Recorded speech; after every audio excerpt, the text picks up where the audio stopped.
August 14 అందుకు ఇంకా చాలా సమయం ఉంది. సరిగ్గా లెక్కలేసుకుంటే 50 రోజుల్లో ఆగస్టు 14 వస్తుంది. ఆ రోజున ఇండియన్ సినిమా బిగ్గెస్ట్ క్లాష్ ను చూడబోతోంది. ఎందుకంటే కోలీవుడ్ నుంచి కూలీ వస్తున్నాడు, బాలీవుడ్ నుంచి వార్ 2 రిలీజ్ ఉంది.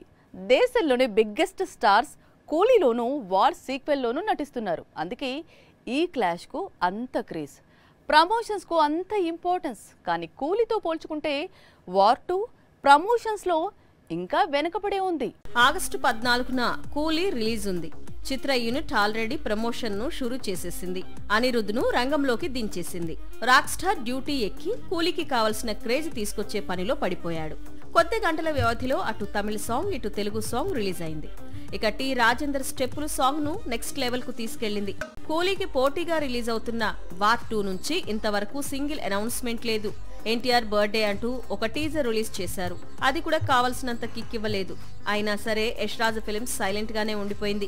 కాకపోతే మరో 50 రోజుల్లో మూవీ రిలీజ్ అంటూ వార్ 2 స్టార్స్ స్పెషల్ పోస్టర్స్ ను రిలీజ్ చేసింది. లోకేష్ కనగరాజ్ లాంటి block buster director super star తో మూవీ చేస్తుండడం కూలీ క్రేజ్ కు సగం కారణం. పైగా సేమ్ మూవీలో ఉపేంద్ర, నాగార్జున, అమీర్ ఖాన్ కీ రోల్స్ చేస్తున్నారు. ఇలాంటి మూవీ కాంపిటీషన్ లో ఉన్నప్పుడు వార్ 2 మేకర్స్ కాస్త ప్లాన్డ్ గా ముందుకెళ్లాలి. లేదా రిలీజ్ టైం కూలీ స్పీడ్ ను ఎదుర్కోవడం సౌత్ లో వార్ 2 ఇబ్బందిగా మారవచ్చు. మరో 50 రోజులు మిగిలింది. ఈలోపు యష్ రాజ్ ఫిల్మ్స్ గట్టిగానే ప్రమోషన్స్ ను ప్లాన్ చేసే అవకాశాలే ఎక్కువ.